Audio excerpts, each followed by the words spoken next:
लिखा हुआ है जी एडवेंट ऑफ इस्लाम, जुनैरा नजर आ रहा है? जी सर। दूसरा कॉलम है 712 से 1206 तक, यही है पेज? जी सर बिल्कुल। तीसरा पढ़ें। 1206 to 1526 डायनेस्टीज। शाबाश। डायनेस्टीज का पीरियड है। फिर 1526 से 1857, it was the time when the Mughals were in the shugals. ठीक है जी। जी सर।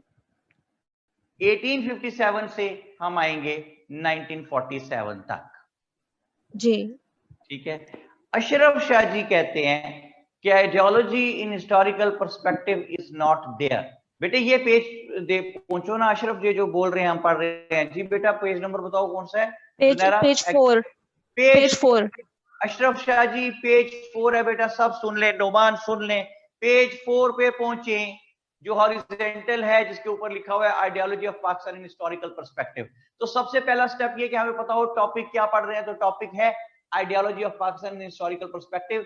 दूसरा स्टेप, उसके अंदर उसका ब्रेकअप करें तो कितनी चीजें उसके अंदर मौजूद हैं। तीसरा स्टेप कि हम कहां से चले और कहां तक पहुंचे। ठीक है जी। और चौथा स्टेप ये है कि जब हम ये पढ़ लें तो फिर हम ये देखें कि whenever the questions have been asked on these particular topics, so in which way those have been asked, or whether we have become in a position to attempt those or not. कहानी खत्म। ये 4 step total हैं। फिर हमें ये command होनी चाहिए। I repeat these 4 steps. सबसे पहले सिलेबस का टॉपिक पता हो कौन सा पढ़ने लगे हैं, फिर उसका ब्रेकअप पता हो कहां से शुरू होता है कहां तक जाता है। 2, तीसरा हमें पता हो कि हम कहां से चले हैं कहां तक पहुंच गए हैं। और चौथा, जब सारा पढ़ लिया है तो whenever the questions have been asked from these particular topics in the exam, तो in which way those have been asked। ठीक है जी। तो ये जब कर लें फिर हमें आगे कमांड का स्टेप आता है। वो क्या है? कितने पेजेस पे क्वेश्चन सॉल्व करना है, कितने टाइम में क्वेश्चन सॉल्व करना है, कौन कौन सी हेडिंग्स देनी है, ये सब कुछ मैं आपको बताता हुआ चलूंगा।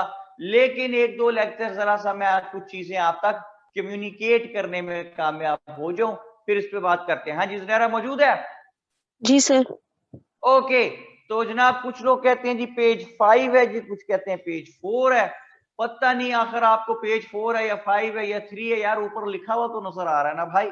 Ideology of Pakistan in historical perspective है, हॉरिजेंटल पेज है, कॉलम बने हुए हैं यार, कितना मुश्किल काम है उसको ढूंढ लेना 3-4 पेजेस में से।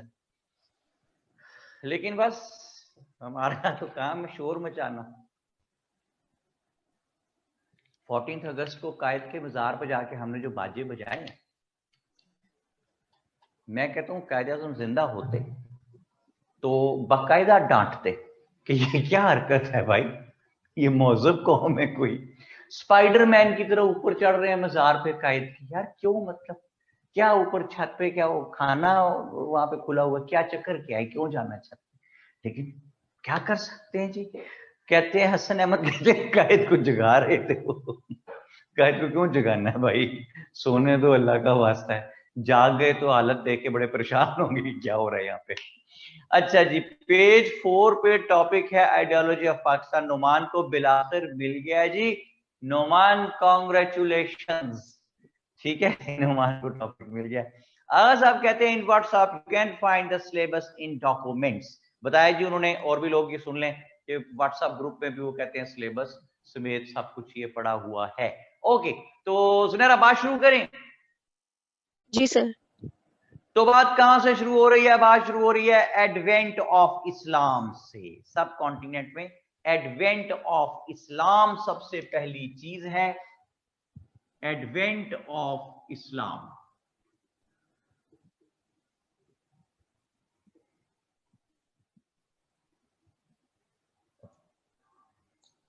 एडवेंट ऑफ इस्लाम में 5 people are there which are considered important, जिनमें नंबर 1 है उस्मान बिन अबी अल आस। उस्मान बिन अबी अल आस।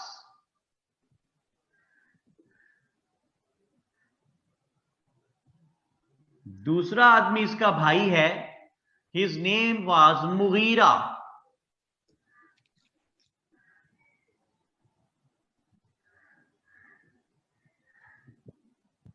तीसरा आदमी है मुहल्लब बिन सगीरा।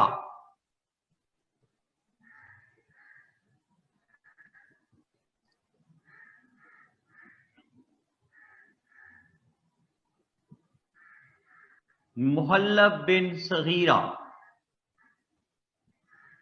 नंबर 4 अब्बाद बिन जियाद। सर नंबर 4 पे तो सनान बिन सलमान लिखा हुआ है। एक ही बात है, वो कर लें। Number 5 okay sir. Sinan bin Salma.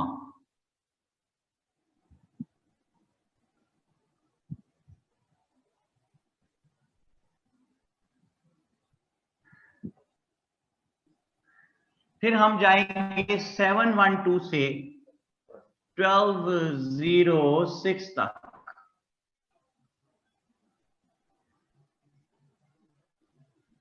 जिसमें सबसे पहली बात है arrival of Muhammad bin Qasim.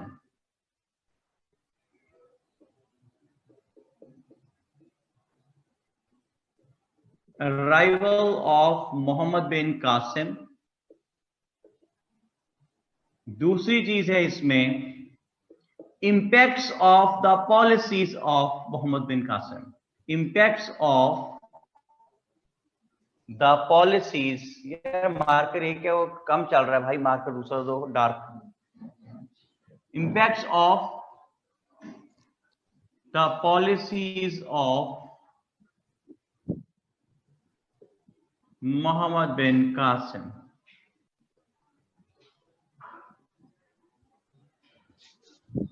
Number 3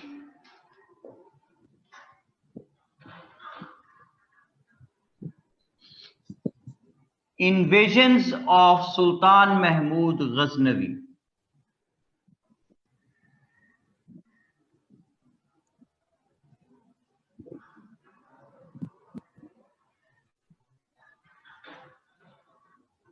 invasions of Sultan Mahmud Ghaznavi। और एक चीज इसके अंदर और है जी, last invasion of Shahabuddin Ghori.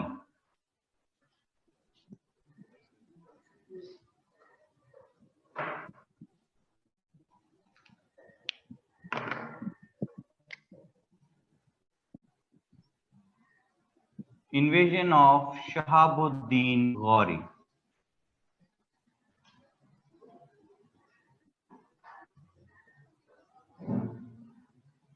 ये गुड मॉर्निंग बोर्ड पे किसने लिख दिया भाई? पहले जगह हमारे पास कम है, वो काम के ऊपर आपने गुड मॉर्निंग भी लिख दिया।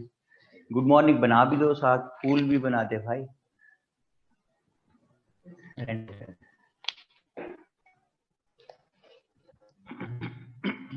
नहीं जी, अब इन पे बारी बारी बात करके देखते हैं कि क्या सिलसिला चल रहा है। हाँ जी जुनैरा साथ है? जी सर। ओके, सबसे पहली बात है एडवेंट ऑफ इस्लाम। तो एडवेंट ऑफ इस्लाम में सबसे पहले हमने लिखा है उस्मान बिन अबी अल आस। तो सबसे उससे भी ज्यादा जरूरी गौर करना है कि व्हाई दिस एरिया ऑफ सब कॉन्टिनेंट। देखें जी, बोर्ड नजर आ रहा है आपको जुनैरा समहाउ? सर एक्चुअली मैं मोबाइल यूज कर रही हूँ तो मैं एक ही इस वक्त नोट्स जो है वो सामने हैं। ओके ओके ओके, अच्छा जी, ये मैंने बनाया है जनाब पाकिस्तान का मैप, और ये मैंने साथ उसके बनाया गंदा इंडिया, और ये मैंने बनाया बंगाल।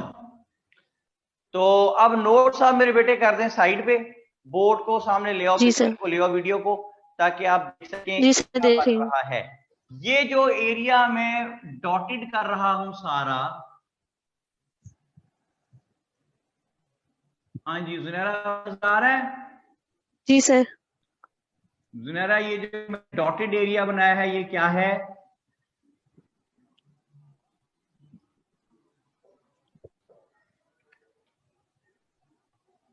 जी यहां लिखे जनाब उस्मान असलम साहब, आगा साहब, नोमान साहब, हसन अहमद। ये डॉटेड एरिया क्या लग रहा है आपको? सिंध का एरिया लग रहा है। जुनैरा क्या कह रही हो? सर सिंध। सारा पाकिस्तान है भाई, खाली सिंध क्यों है?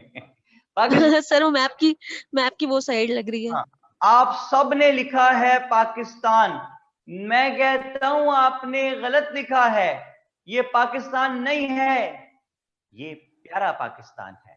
ठीक है जनाब, तो लिखे यहां पे प्यारा पाकिस्तान, और उसके साथ क्या है, ये अभी मैं कह रहा हूं गंदा इंडिया। ठीक है, चलिए छोड़ो उसे। ये इधर है जनाब बंगाल, ये जो डॉटेड एरिया मैंने इस तरफ भी बना दिया, ये है बंगाल।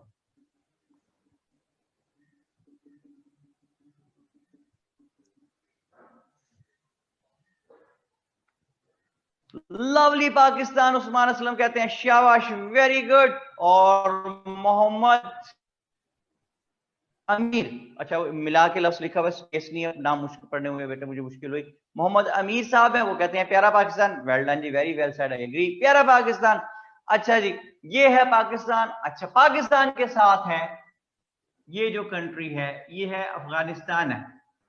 ठीक है जी, अफगानिस्तान के साथ यहां जाके आ जाता है ईरान, ईरान के साथ आ जाता है यहां इराक, और इराक के साथ ही आ जाता है सऊदी अरेबिया। हाँ जी, मैप जरा समझ आ रहा है आपको बोर्ड पे? Yes no? Back and forth discussion with Zunaira keeps disrupting the video. Is it possible to take the discussion the chat box only? नहीं जी, मायरा आसिफ कहती हैं कि जो डिस्कशन जब किसी से हो रही होती है तो वीडियो डिस्टर्ब होती है उससे। पहली बात तो ये कि बेटे I don't agree with it कि वो होता है ऐसा, हालांकि नहीं होना चाहिए। और वीडियो क्या करें, वीडियो पिन कर लें जी, आप वो एडमिन कह रहे हैं उससे नहीं होगी। दूसरी बात ये कि भाई ये तो ऑनलाइन क्लास है, एक तो पहले ही मैं यहाँ पे अंधों की तरह खड़ा हुआ हूँ, नजर नहीं आ रहा सामने कुछ, सिर्फ स्क्रीन है। तो दूसरा जो एक बच्चे से बात, किसी एक से मैं सारा वक्त जरूर करता रहता हूँ बदल बदल के स्टूडेंट्स, ताकि जरा सा मुझे पता तो चलता रहे क्लास को बात मेरी समझ आ रही है भाई। अगर चैट पे खाली रहूं तो मैं वो पढ़ता रहूं कि पढ़ाऊं, लेक्चर दूं।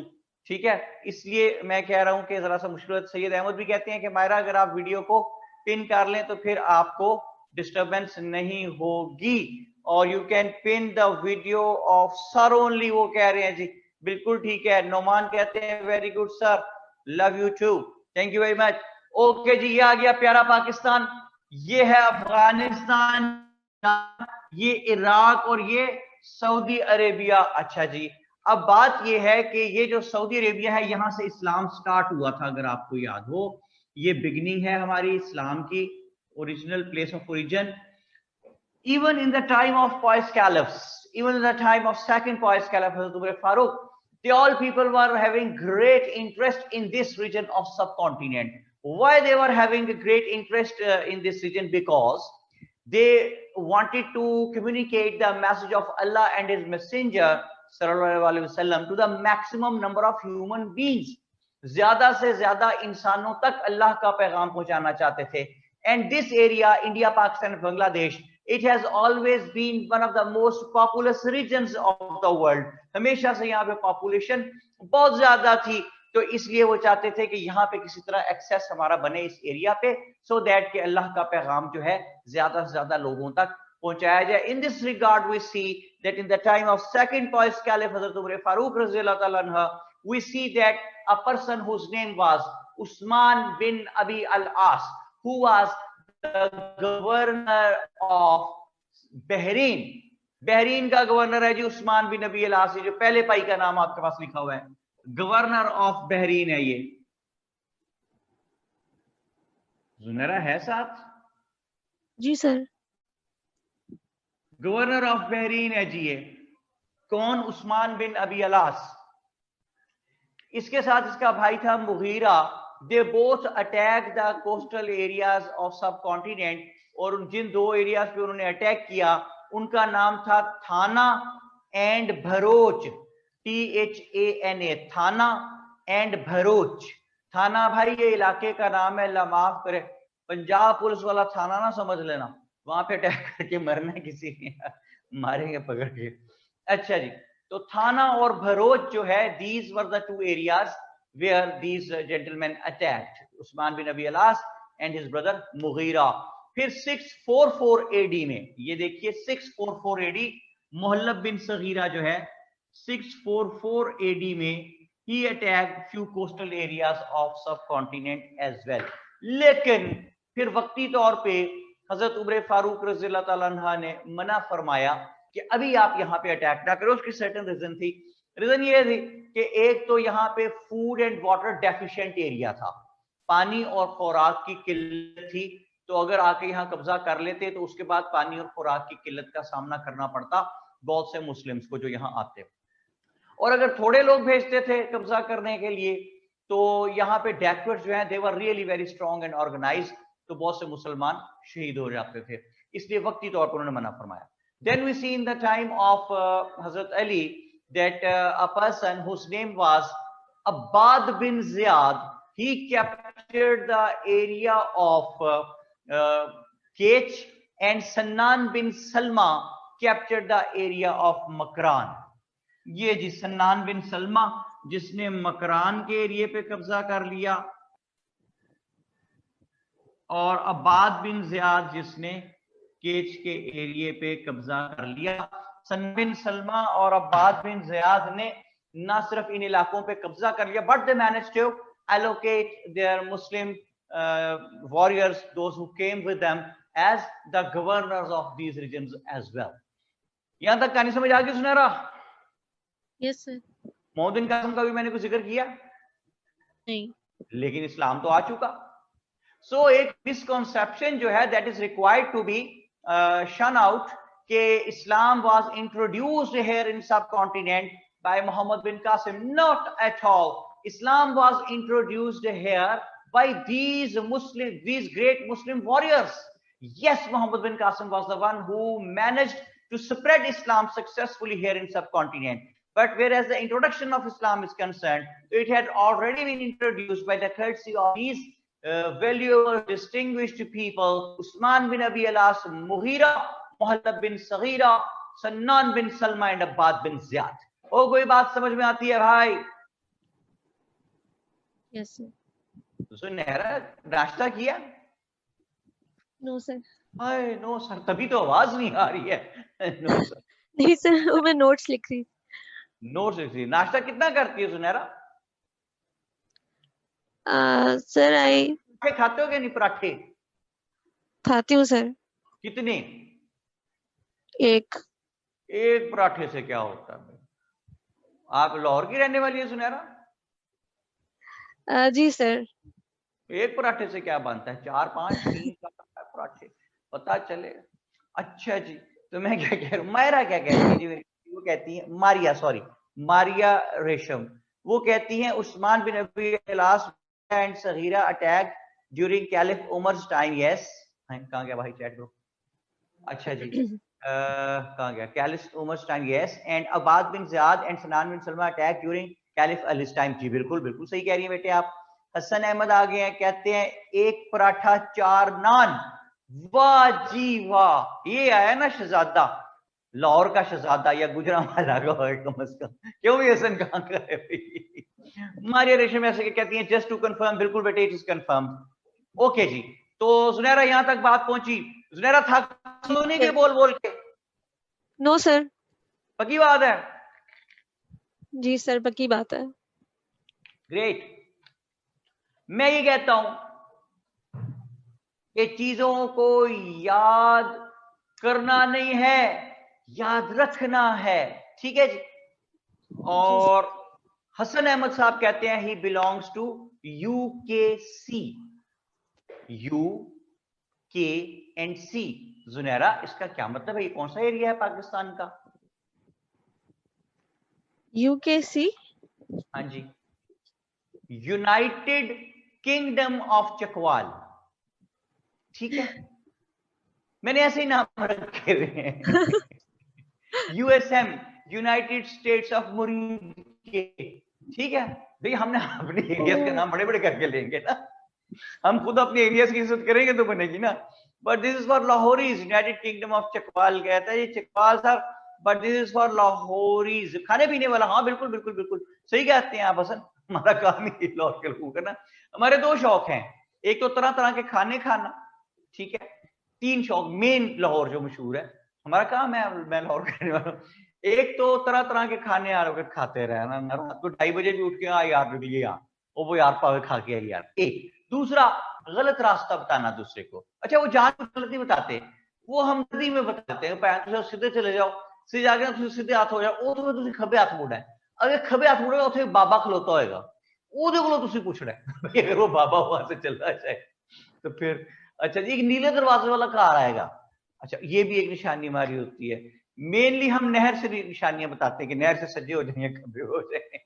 और तीसरा हमारा शौक जो है ना भाई, वो बड़ा अजीबो गरीब शौक है हमारा।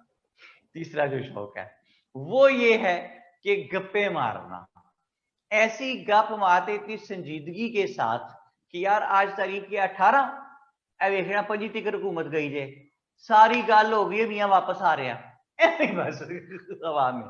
शौक है, हर इलाके के लोग अपने अपने ना तरीकेकार होते हैं, तो यहाँ के लोग इस तरह खुश रहते हैं ना शुगर लगा के।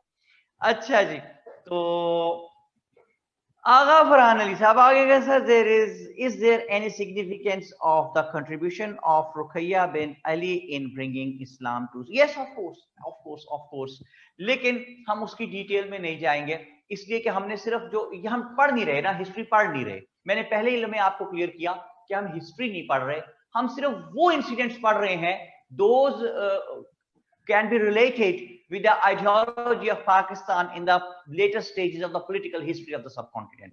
तो मेरा स्लोगन क्या कहता है जुनारा, कि चीजों को याद करना नहीं है, याद रखना है।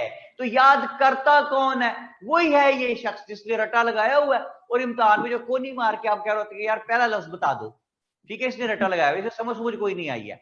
और वो शख्स जिसने याद रखा हुआ है वो है जिसकी मेमोरी का हिस्सा बन गई चीज, वो 10 साल बाद दूसरी चीज, वो कब बनती है मेमोरी का हिस्सा? जब हम स्टोरिकल मैनर में चीजों को पढ़ ले, जब हम जहन से ये बर्डन हटा दें कि हम ये कोई एग्जाम देने के लिए इसको पढ़ रहे हैं, हम सिर्फ जहन में कहानी रखेंगे कि कहानी है क्या ओरिजिनल, और उसके इन अकॉर्डेंस जब भी सवाल आएगा वो हमने कैसे अटेम्प्ट करना है। मैं 2 दिन लेक्चर्स दे लूं तो फिर ये टॉपिक 1-2 खत्म हो गए हैं, तो मैं आपको बताऊंगा कि जो टॉपिक हमने टोटल पढ़े हैं इनके बारे में जब question ask, whenever the questions have been asked, तो in which way those have been asked, फिर मैं आपको बोर्ड पे वो क्वेश्चन सॉल्व करके दिखाऊंगा कि आपने एग्जाम में उसको कैसे सॉल्व करना है, हेडिंग्स कौन सी देनी है, लिखना क्या है जो इररेलेवेंट भी ना हो जाए, जो ड्रैग भी ना हो जाए, जो डिट्रैक भी ना हो जाए। वो कोई बात समझ में आती है भाई? जुनेरा जी सर। ओके, जुनेरा कहानी ठीक चल रही है? जी सर ठीक चल रही है। ओके, तो अब बात ये है आगे कि हमने चलना है, अब हम पहुंचे, टाइम गुजरता चला गया, आपने देखा कि इस्लाम had introduced in subcontinent by the courtesy of these people, जिनका हमने 5 लोगों का मेन नाम, वैसे बहुत सारे लोग हैं, ये 5 मेन हैं। एक सईद बिन नासिर था, the governor of Makran, who was killed by somebody, तो वो भी एक आदमी अहम लोग थे, लेकिन 5 मैंने मेन लोग आपको बताए। अब बात पहुंची 712 तक। हुआ ये कि ये जो इंडिया है, इंडिया के साउथ ईस्ट में एक छोटा सा आइलैंड है जिसका नाम है श्रीलंका। उस जमाने में इसको सीलोन कहते थे, पहले इसको CEYLON, सीलोन। सीलोन में फ्यू अरब्स जो थे, हम लोग मुस्लिम्स जो थे अरब के, they were very very good at trade, and for trade purposes they had gone to the distant places, दूर दराज के एरियाज में पहुंचे होते थे। इसी सिलसिले में ये सीलोन भी पहुंचे हुए थे, श्रीलंका। तो वहां पे जो अरब मर्चेंट्स जाते थे वो ना सिर्फ अपना ट्रेड का काम करते थे बल्कि साथ वो इस्लाम की प्रीचिंग भी करते थे, and due to that particular reason कुछ लोगों ने वहां इस्लाम कबूल भी कर लिया हुआ था, and they married the local women. बड़ा गुर्बत का जमाना होता था, ये जो ट्रेडर जाते थे इनके पास पैसा भी होता था, नेक लोग होते थे, इस्लाम की प्रीचिंग करते थे, तो जो लोकल्स होते थे वहां के, दे स्टार्टेड गेटिंग इम्प्रेस्ड कि ये अगर अमीर हैं तो उसका नाजायज फायदा नहीं उठाते, ये नेक लोग हैं, पाकिरदार लोग हैं, वो इनके इखलाक से इनके किरदार से मुतासिर होते थे, और कुछ लोकल वुमेन जो थी उन्होंने शादियां भी की इनके साथ, ट्रेडर्स के साथ, और उन्होंने इस्लाम भी कबूल किए। उनकी वजह से उनसे रिलेटेड कुछ लोगों ने भी इस्लाम, आहिस्ता आहिस्ता सीलोन में काफी सारे लोगों ने भी इस्लाम कबूल किया। Due to some particular disease, outbreak of some disease, few Arab merchants died there. जब वो फौत हो गए तो उनकी डेड बॉडीज को एक शिप में रखवाया गया और साथ उनके बिठा दिया गया उनके विडोज और ऑर्फन्स को। सुनहरा, ये बात समझ आ गई? जी सर। शिप गिनती जा बेटा, एक शिप हो गया। यस। मुस्तफा है, हफ्सा है, सॉरी, हफ्सा कहती है सर 1 मिनट स्टोरी दोबारा रिपीट कर दें प्लीज। स्टोरी तो बिल्कुल बात स्टार्ट हुई है बेटे। आई रिपीट कि अरब ट्रेडर्स जो थे ये सीलोन भी पहुंचे हुए थे ट्रेड करने के लिए। अमीर लोग थे, कैरेक्टर बहुत अच्छा था, नेक लोग थे, इस्लाम की प्रीचिंग करते थे। इनके कैरेक्टर से मुतासिर होकर वहां की वुमेन जो थी उन्होंने ना सिर्फ इनके साथ शादियां की बल्कि इस्लाम भी उन्होंने एम्ब्रेस कर लिया, और उनकी वजह से और भी लोगों ने इस्लाम कबूल किया। तो सीलोन में बहुत से लोग मुसलमान हुए उस जमाने में इन ट्रेडर्स की वजह से। और फिर ये हुआ कि due to outbreak of some disease कुछ अरब मर्चेंट्स वहां फौत हो गए। उनकी डेड बॉडीज को, ऑर्फन्स को और विडोज को एक शिप में रखवाया। किसने? किंग ऑफ सीलोन ने। दूसरे शिप में किंग ऑफ सीलोन ने रखवाए प्रीशियस गिफ्ट्स। ये प्रीशियस गिफ्ट्स किसके लिए हैं? सुने, ये जो ट्रेडर्स थे दे बिलोंग्ड टू इराक। ये जो एरिया में लाइनिंग वाला बना रहा हूं जी, इराक से बिलोंग करते थे जी ये। तो उस जमाने में इराक का जो गवर्नर था उसका नाम था हज्जाज बिन यूसुफ।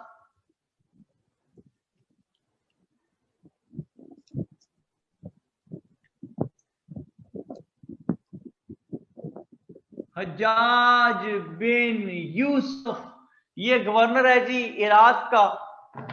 तो जो दूसरा शिप था ना उसमें किंग ऑफ सीलोन ने हज्जाज बिन यूसुफ के लिए ढेर सारे प्रीशियस गिफ्ट्स रखवा दिए। दो बातें। शिप कितने हो गए सुनहरा? 2 ships। 2 शिप हो गए जी। 6 शिप सुनहरा और डालें बीच में, अब कितने हो गए? 8 शिप्स हो गई जी। ये जो बाकी 8 शिप्स हैं, बाकी जो 6 शिप्स हैं, इनमें कौन है? इनमें पीपल ऑफ सीलोन है, those who are going to perform the pilgrimage, हज और ज़ियारत वगैरह करने के लिए जा रहे थे।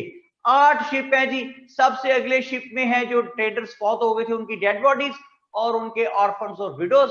दूसरे शिप में है प्रीशियस गिफ्ट्स, और जो बाकी 6 शिप्स हैं उनमें है सीलोन के लोग। These all 8 ships were going towards their place of origin which was Iraq, और ये यहां से जा रहे थे, अरेबियन सी से इन्होंने गुजरना था, और इनका ख्याल था कि with relative ease they would be able to carry on their journey towards their native place, but कातबे तकदीर को कुछ और ही मंजूर था।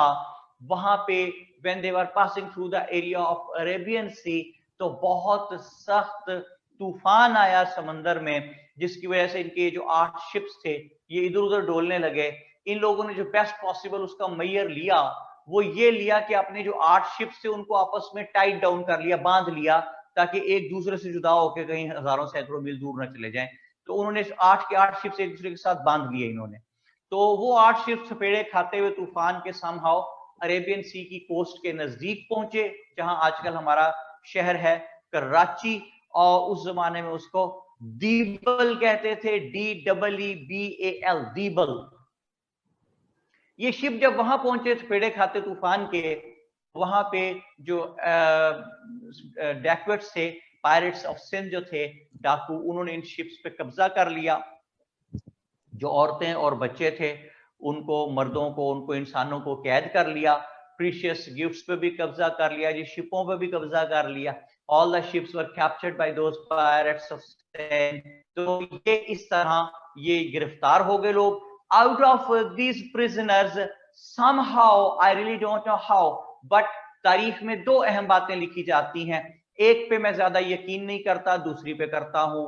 एक तो ये है कि out of those prisoners, a woman whose name has been written in history as Nahida. Somehow she became successful sending a letter to the then governor of eastern side of Muslim empire. सुने जुमला मेरा, governor of eastern side. देखिए ये है Saudi Arabia. Saudi Arabia से इस्लाम introduce होता है दुनिया में, तो उस जमाने में ये सऊदी अरेबिया और इसके ईस्ट में Iraq.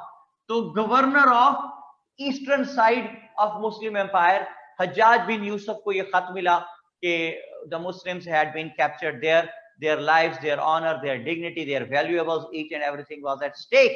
So Hajjaj bin Yusuf must try to do something. एक दूसरा स्कूल ऑफ थॉट इसमें है जो बयान किया जाता है, वो ये है कि जिस वक्त ये जहाज वहां पे अरेबियन सी के नजदीक जाके साहिल पे लगे, तो 2 या 3-4 लोग जो हैं वो जहाज में से निकल के उन डाकुओं की नजर बचा के छुप गए जाके कहीं साहिल पे. और जिस वक्त वो इनको गिरफ्तार करके ले गए तो वहां से निकले and they started their journey. और वो वहां से पैदल धक्के खाते खूते ये सिंध से होते हुए बलोचिस्तान, यहाँ से ईरान और ईरान से होते हुए यहाँ इराक पहुंचे समहाउ. और उन्होंने ये इतला जो है governor of the eastern side of Muslim empire Hajjaj bin Yusuf तक पहुंचा दी. लेकिन दोनों सूरतों में से जो भी एप्लीकेबल है, इतला हज्जाज बिन यूसुफ तक पहुंच गई, जिसको मैं एक जुमले में यूं कहूंगा कि ये सारे यहाँ पे they were captured. And when the governor of the eastern side of Muslim empire Hajjaj bin Yusuf came to know about this incident, बस सारी बात बीच में रगड़ी की. नाहिदा ने खत लिखा जी, खत पहुंच गया जी, वो बंदे छुप गए थे जी, बंदे गए थे जी ना. When the governor of eastern side of Muslim empire Hajjaj bin Yusuf came to know about this incident. हाँ जी, ये बात समझ आई आपको जुनेरा? जी सर. आपने देखा बेटा मैंने कैसे सम अप कर दिया चीज को, लेकिन फिर आपको क्यों बता दिया ये सारी बात मैंने दोनों सूरतों वाली? इसलिए कि आपके जहन के अंदर नॉलेज बैकग्राउंड पे पूरा चल रहा हो. ठीक है बेटा? जी सर. ओके. हज्जाज यूसुफ को पता चला तो जनाब he was set on fire. मतलब ना उनको जलाल आ गया. वेरी वेल सेड, शाबाश. उसको आग लग गई ना जी. उसने कहा जी कि मैंने नहीं छोड़ना इनको कोई भी. ओ भाई ये मजाक किया, सेट ऑन फायर लिखना देना. अच्छा वो कहते हैं नायाब अजहर कहते हैं how did the women reach Saudia. यार माफी देते हैं, नहीं पहुंची सऊदीया वो. अच्छा जी. मोहम्मद अवैस शायद क्या कहते हैं, एग्रेशन. हाँ एग्रेशन आ गया, गुस्से में आ गया वो. नायाब आप जो कह रही है कौन सी वुमेन सऊदीया पहुंचा दिया आपने? नाहिदा. वो तो उसके बारे में तो कहते हैं उसने लेटर लिखा था जो समहाउ हज्जाज बिन यूसुफ तक पहुंच गया था इराक में. Governor of the eastern side of Muslim empire, Saudi Arab का तो जिक्र भी नहीं हो रहा, इराक तक बात हो रही है बेटे. अच्छा जी. तो और वुमेन खुद थोड़े गई थी, अगर वो भी बात मान ले रवायत हम वुमेन वाली तो भी लेटर है ना. और उसको मैंने शन आउट कर दिया बात सारी. मैंने कहा कि जनाब when he came to know about this incident Hajjaj bin okay. Hajjaj bin Yusuf ने एक खत लिखा यहाँ के राजा को, सिंध के राजा को, जिसका नाम था राजा दाहिर, और उसको कहा कि हमारे ये लोग जो है ये आप रिलीज कर दे. They are innocent people, they were not trying to attack your area, they were simply passing by that area. तो हज्जाज बिन यूसुफ ने जवाब में ही really gave the cold shoulder. बिल्कुल उसने कोई लिफ्ट ही ना इसको कराई. और rather he replied कि he was not aware of any such incident. Moreover, he said that the Dacoits there were never under his control. तो वो क्या कर सकता है इसमें? अच्छा इस बात पे जो है हज्जाज बिन यूसुफ को और गुस्सा आया जी. और Hajjaj bin Yusuf sent here a person whose name was Ubaidullah. Ubaidullah को हज्जाज बिन यूसुफ ने सिंध भेजा along with 1000 soldiers और 1000 soldiers and 300 horses. वो मैं हसन अहमद का सवाल पढ़ रहा था, पता नहीं वो क्या कह रहे हैं. Is it a same famous story about that letter? Yes of course वही है बेटा. ये तो अक्सर जिक्र आप सुनते हैं इसका. वो सेंट कहते हैं उबैदुल्लाह जी. उबैदुल्लाह नाम है जर्नैल का. 1000 सिपाही और 300 घोड़े देके भेजा है. But they underestimated the power of local Brahmins. यहाँ पे राजा दाहिर वगैरह they were really very strong. और उबैदुल्लाह यहाँ पे पहुंचा जनाब 1000 सिपाही लेके, but all those 1000 soldiers were either captured or they were killed. उनके घोड़ों पे कब्जा कर लिया। और जिस वक्त उबैदुल्लाह को यहाँ के जर्नैल ने मारा, राजा दाहिर के जर्नैल ने, तो मारते हुए उसने उबैदुल्लाह को कहा कि भाई को इजी नहीं लेने का था रे क्या। हाँ जी जुनैरा, ये बात समझ आती है? जी सर। जुनैरा बड़ी देर से मेरे साथ है जी, बेचारी थक जाएगी, अक जाएगी, नाश्ता भी बेचारी ने नहीं किया हुआ जी, और हमने उसे तंग किया हुआ। बेटी से माजरत भी और बहुत शुक्रिया भी, उसने हमारे से बात की। अब हम बात किससे करेंगे? अब हम बात करेंगे हसन अहमद साहब से। लाइन बनाए जी हसन अहमद साहब को। जुनैरा बेटा thank you, nice talking to you. Hasan Ahmad ji, Hasan sorry, अच्छा डबल ए है उधर, हसान जी। सर वालेकुम अस्सलाम। हसान पहले तो बड़ी माजरत बेटे, मैं आपका नाम गलत ले रहा था, तो मैंने डबल ए अब देख लिया, हसान अहमद, ठीक है जी। जी सर, आप सुनते हैं? जी सर, आवाज आ रही है आपको? ये रेडियो पाकिस्तान है, आप सुन रहे थे खबर शोर रेडियो से ऐसे आते हैं। अच्छा जी हसान बेटे, बहुत डिस्टॉर्शन है आपके माइक में। किससे बात कर रही? उस्मान अशरफ साहब से बात करा दीजिए। हसान बेटे से माजरत कर लेते हैं, बात नहीं हो रही, बहुत शोर आ रहा है।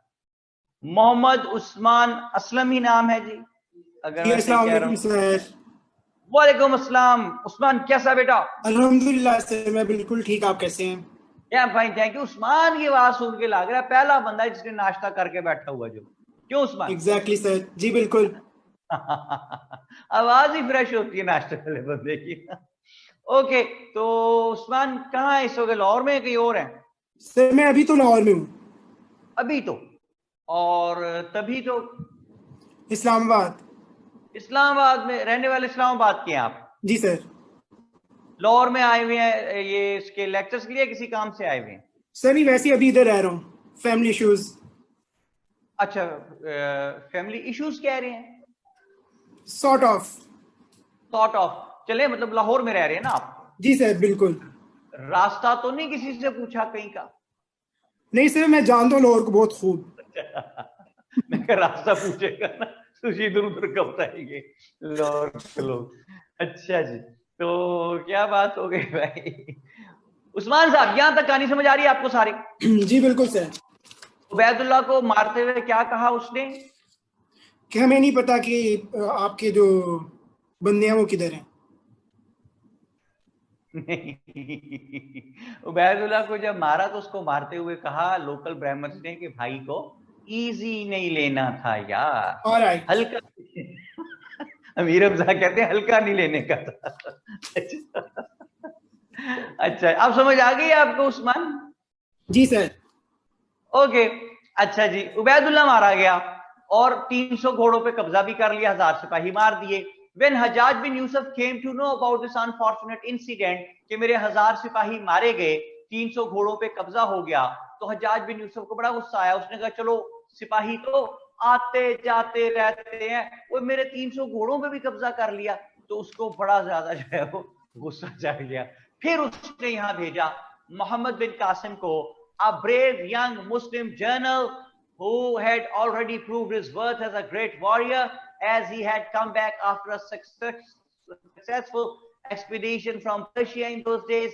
और 17 साल का था जी, दामाद भी था वो हज्जाज बिन यूसुफ का, हज्जाज बिन यूसुफ का भतीजा भी था। तो उसने यहाँ पे इसको भेजा और जनाब उसको, अच्छा एक सेकंड, हसान को क्या कहते हैं? Okay, I think fan at back side, sorry for interruption in voice after some time, take me on call. Okay Hasan बेटा, जरूर, वाई नॉट। थोड़ी देर बाद हम एडमन याद रखें कि थोड़ी देर बाद हमने हसान साहब को दोबारा कॉल पे लेना। वो कहते हैं फैन चल रहा था उसकी वजह से डिस्टॉर्शन हो रही थी। अच्छा जी, तो उस्मान कहां तक बात पहुंची? सर हज्जाज बिन यूसुफ ने मोहम्मद बिन कासिम को भेजा था और वो 17 ईयर के थे और उनके दामाद भी थे। लॉ भी था, जो उसका नेफ्यू भी था, वो जनाब अली यहाँ पे पहुंच गया। मोहम्मद बिन कासिम विद 6000 आर्मी वो यहाँ पे आया है। अच्छा जी, लोग कहते हैं when Muhammad bin Qasim appeared before Dibble in 711 AD, he was 17 years old. अच्छा, मौलवी वहीदुद्दीन दौरे हाजिर के रिसर्चर हैं, हिस्टोरियन हैं, ही बिलोंग्स टू इंडिया। मौलवी वहीदुद्दीन साहब का ख्याल है कि ये Muhammad bin Qasim was not 17 when he came here, rather he was 27 years old. अच्छा, कुछ कहते हैं 17 साल का था, कुछ कहते हैं 27 साल का था। मैं कहता हूं यार हमने रिश्ता देना है, वो जितने भी साल का था हमें क्या, बस ही बस a young warrior who came here. Usman, बात समझ आ रही है? जी सर।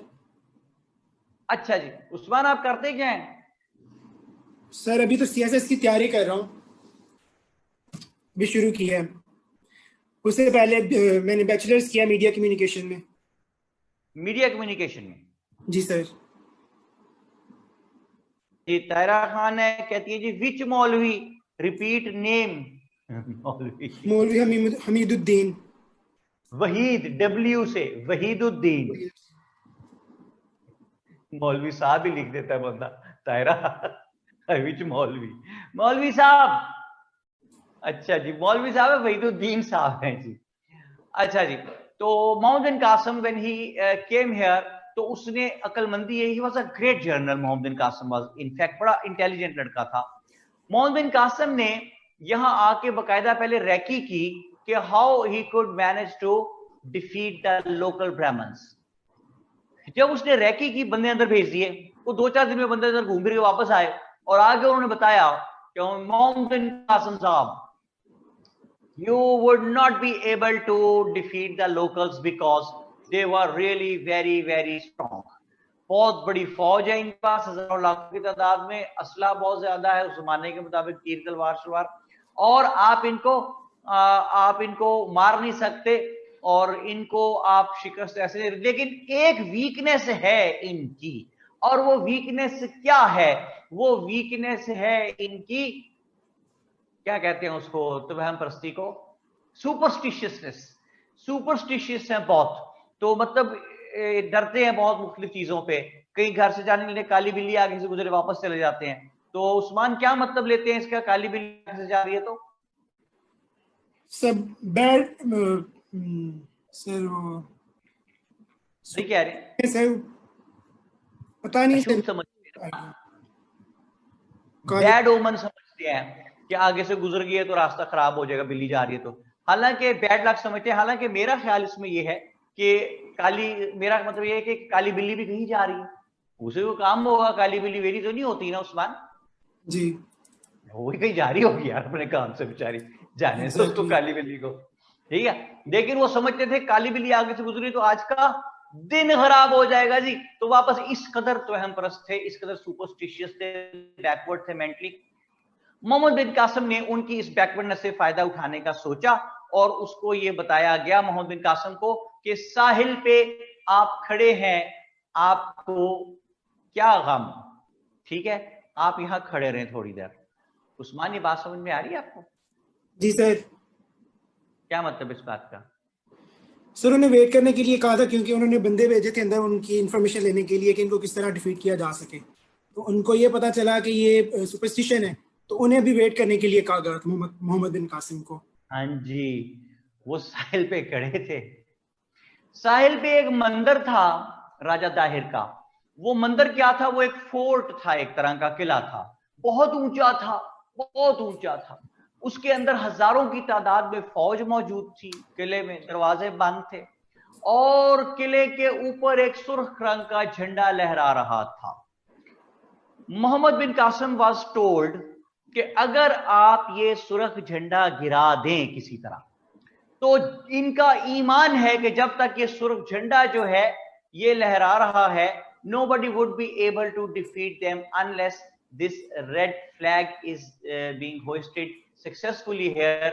हमें कोई हरा नहीं सकेगा जब तक इसको फ्लैग को कोई यहां से गिरा ना दे। इसको वो बहुत अपने लिए बैड फॉर्चून समझेंगे कि फ्लैग गिर गया और उनका हौसला ही खत्म हो जाएगा। अच्छा, तो टास्क वाज दिस कि फ्लैग गिरा दिया जाए। उस्मान, ठीक है बात? Right sir. अब फ्लैग गिराया कैसे जाए? बाहर से आप ऊपर जा नहीं सकते, स्पाइडरमैन तो नहीं है कि कायद के मजार पे चढ़ जाएंगे हम। उस जमाने में इतने काबिल लोग थोड़ा ही थे कोई, ठीक है। तो अंदर जाए तो अंदर फौज है, तो गिराएं कैसे? तो ऑलवेज रिमेंबर माई सेंटेंसेस कि यू कैन नॉट शन out science from the proceedings, science is the miracle of all times.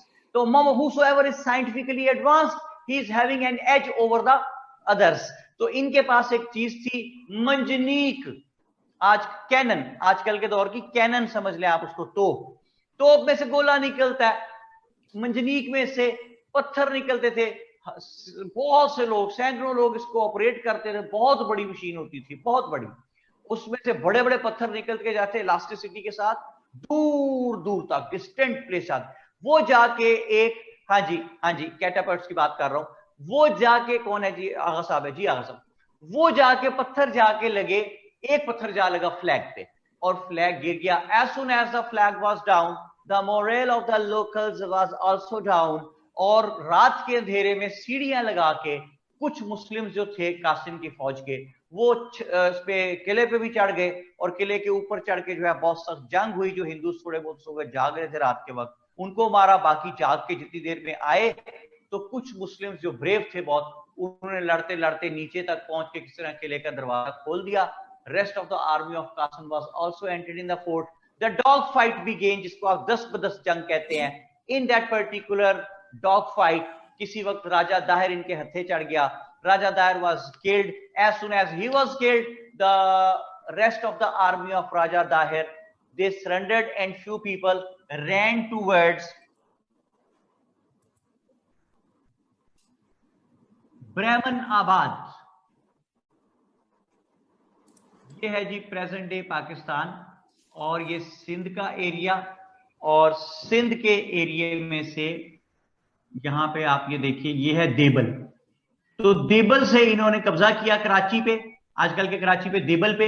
यहां से राजा दाहिर की फौज भागी और ब्राह्मण आबाद पहुंची। दे चेस देम, ब्राह्मण आबाद पे उनको पकड़ के मारा, वो वहां पे खत्म किया। फिर ये मुल्तान की तरफ चल पड़ा राजा दाहिर, जहां हाफिज का मुल्तानी सोन उलवा होता है। मुल्तान पे कब्जा किया, and then he was heading towards Kashmir when he was called back by the authorities. Why Qasim was called back? A very shameful story, and we are not concerned with it, and we should not take any part in it. लेकिन sir राजा दाहिर जो था वो दीबल में मारा नहीं गया था? मारा गया ना भाई। तो फिर वो आगे आर्मी गई उसकी मुल्तान की तरफ। यार बेटा वो मुझे ना एडवन भाई मुझे चाय भेजें, ठीक है? अच्छा, और राजा दाहिर मारा गया था, उसके सारे बंदे तो नहीं मारे गए ना, भागे वो वहां से, और एक जगह थी ब्राह्मण आबाद, वहां पहुंच गए। इन्होंने उनका पीछा किया और ब्राह्मण आबाद जाके मारा। वहां से फिर ये मुल्तान पे कब्जा करने चल पड़े। मुल्तान से पहले किधर गए? सैयद अहमद। रास्ते में बेटा बहुत सी जगह छोटी मोटी जो थी उन पे कब्जे करते चले गए। उस जमाने में ये नहीं होता था जिस तरह अब आज आप मुल्तान से निकलते हैं और लाहौर आते हैं तो रास्ते में 10,000 जगह और आएंगी, आबादी ही आबादी है। उस जमाने में काफी दूर तक बीच में कोई आबादी ही नहीं होती थी। एक एरिया से दूसरे एरिया तक पहुंचने में बीच में आबादी ही नहीं समटाइम्स होती थी। लेकिन छोटे मोटे एरिया थे, लिखे हुए नोट्स नाम मुल्तान पहुंचे, वहां से ही was heading towards Kashmir when he was called back. चला गया जी, कासिम वापस चला गया। बट अब मेरे साथ जरा मेंटली रह के गौर कीजिए। उस्मान मेंटली मेरे साथ हैं? yes, sir. आप गौर कीजिए उस जमाने को, जरा आप विजुलाइज कीजिए कि what were the traditional norms of those days. कि whosoever was the conqueror, जिसने आप फतह हासिल की है, now he would humiliate the conquered people। अब वो उन लोगों को ह्यूमिलिएट कर छोड़ेगा जिन पे उसने फतह हासिल की है। ये उस दौर का तरीक़ाकार है।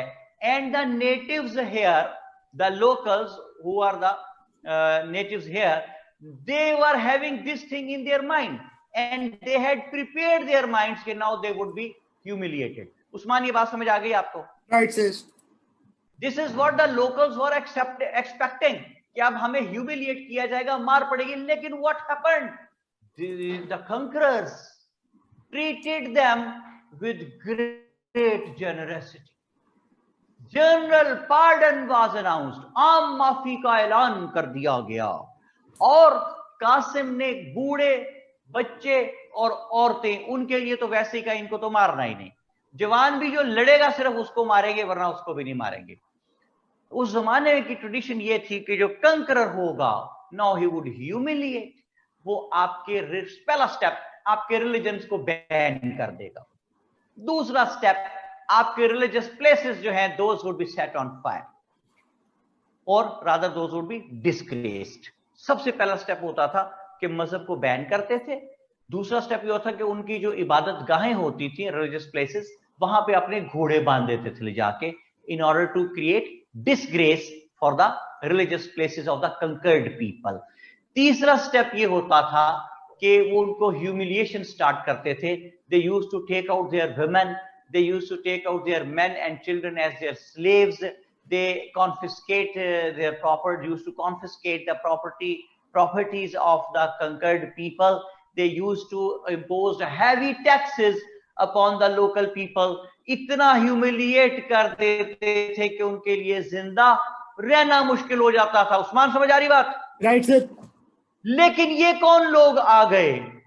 ये जो सारा मैंने locals were expecting to be done with them by the conquerors. लेकिन ये कौन लोग हैं भाई?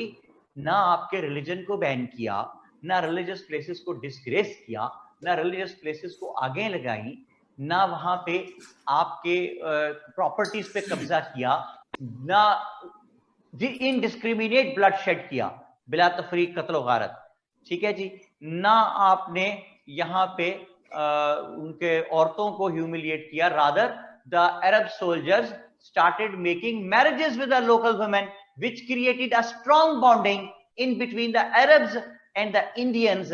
Their men and children were not made the slaves. Their young people, their older people, they were not disgraced. Rather, Qasim gave jobs to reasonable Brahmins and Buddhists in administrative departments. So it created a strong bonding in between them, and the locals were really impressed, and they started admiring the conquerors के यार ये कौन लोग हैं जो इतने अच्छे मजहब के मानने वाले हैं, जो हमें कुछ कह ही नहीं रहे, जिन्होंने हम पे कब्जा भी कर लिया है लेकिन वो हमें नुकसान नहीं पहुंचा रहे हैं। तो the locals were really very much impressed और they started admiring the conquerors.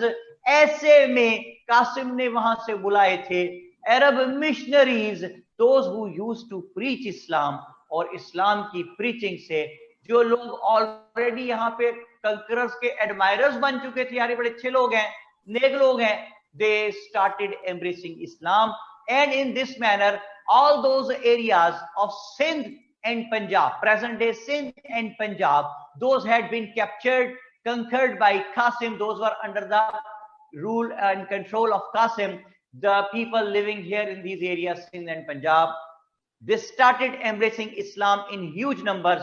Obviously not overnight, but with the passage of time, the areas in present day Pakistan, the areas of Sindh, ये सिंध बनाया जी मैंने, ये सिंध का area, Sindh and Punjab, these areas started becoming the Muslim majority areas.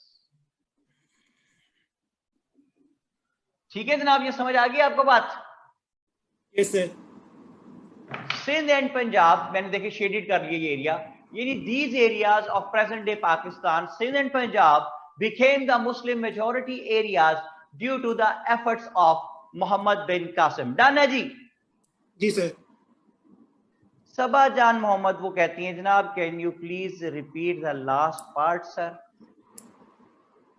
अच्छा जी कर रहे हैं, जरा मेरी बेटी ये बता दो कहां से।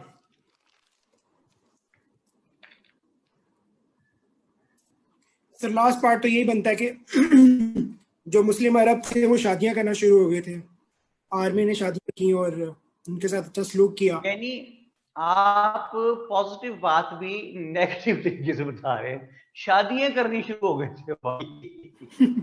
The Arab soldiers gave respect to the local women and started making marriages with them, and which created a strong bonding between Arabs and the Indians.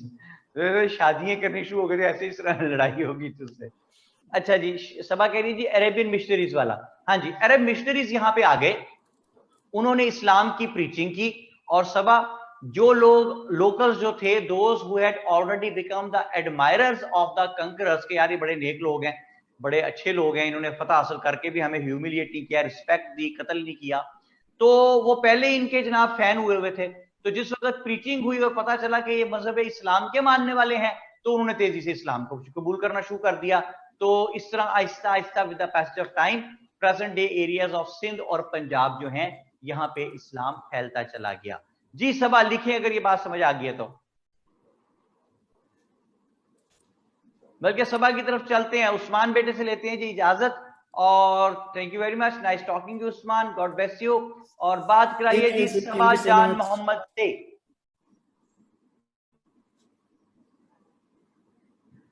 Thank you so much sir. My player बेटा। Hello Saba, कैसी हैं आप? ठीक हैं? मैं ठीक हूँ, आप कैसे? हेलो हेलो, आवाज आ रही है? जी सबा, अब आवाज आई है?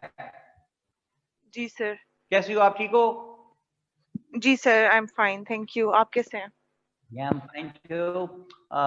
सारा इमरान कह रही है राजा दाहिर का सोल्जर्स मोहम्मद बिन कासिम अपने एरिया बाहर निकलने के लिए मुल्तान तक पीछे आए थे। राजा दाहिर का चैप्टर क्लोज हो गया बेटे सारा। राजा दाहिर का चैप्टर जो है वो यहाँ पे क्लोज हो गया था दीबल में। उसकी फौज के कुछ लोग भाग के पहुंच गए थे ब्राह्मणाबाद में, इन्होंने ब्राह्मणाबाद पहुंच के भी उनको मार दिया। और फिर वो मुल्तान तो अलग उसका मिशन है कासिम का, कि वो भी कंकर करना चाहता था। वो तो आगे कश्मीर और फिर वहां से आगे इंडिया प्रेजेंट डे जो है वहां पे सारा जाना चाहता था, but he was called back. तो सबा है हमारे साथ। सबा, सिंध और पंजाब पे मुस्लिम मेजोरिटी एरिया बनना इसका कि ये कासिम का क्रेडिट है, ये बात समझ आ गई आपको? जी सर, आ गई समझ। ओके, अब एक पेज पे साइड पे कुछ टाइम पीरियड्स नोट कीजिए। सबसे पहला टाइम पीरियड 712, सॉरी सबसे पहला है एडवेंट का, लिखे साइड पे पेज पे जी। 7, ये एडवेंट ऑफ इस्लाम का। दूसरा है 712 से 715, 3 इयर्स।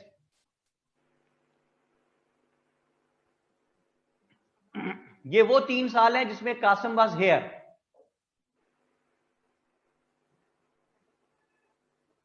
आगे लिखिए 715 से 871, 715 से 871,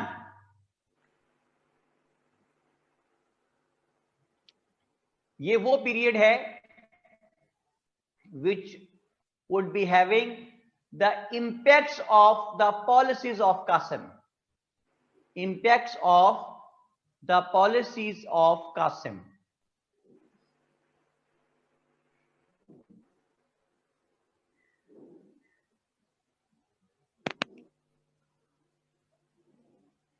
लिख लिया? Done sir. तीसरा इसके आगे लिखिए 871 से 992, 871 से 992।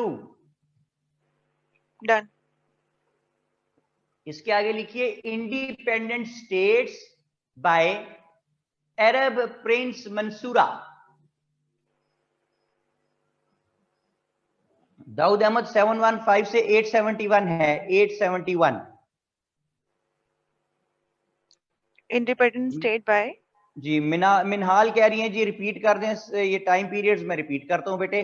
सबसे पहले है मिनाहिल एडवेंट ऑफ इस्लाम, दूसरा है 712 से 715, इसके आगे है 715 से 871,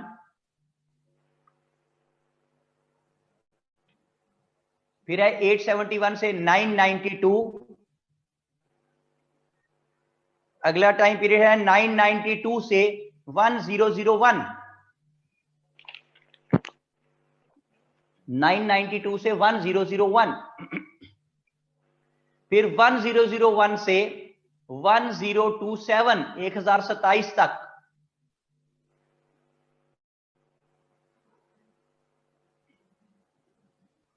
फिर 1027 से 1192 तक,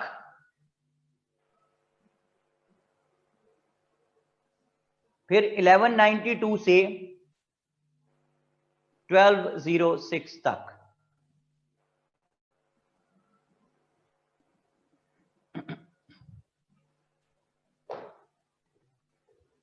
एट 71 से 992, 992 से 1001, 1001 से 1027, 1027 से 1192 और 1192 से 1206। Done sir. सर आपने लिखवाया इंडिपेंडेंट स्टेट बाय 871 से 1992, इसको रिपीट कर दें भाई एक सेकंड, पीटीआई से मोहब्बत आपकी अपनी जगह, पीटीआई से, लेकिन 1992 नहीं है, 992। ओके सर, 992 के वर्ल्ड कप की झलकियां देखते रहते हो ना हर वक्त तुम लोग, ठीक है? वो no sir, not a fan of cricket. बस आपने घबराना नहीं है, ठीक है? जब भी परेशानी हो 1992 के वर्ल्ड कप की झलकियां देखें और खुश हो जाए। ओके जी सर। अच्छा जी, तो अब क्या कर रहे हैं हमने भाई? सर आपने लिखवाया इंडिपेंडेंट स्टेट बाय, मैंने अरब प्रिंस मंसूरा,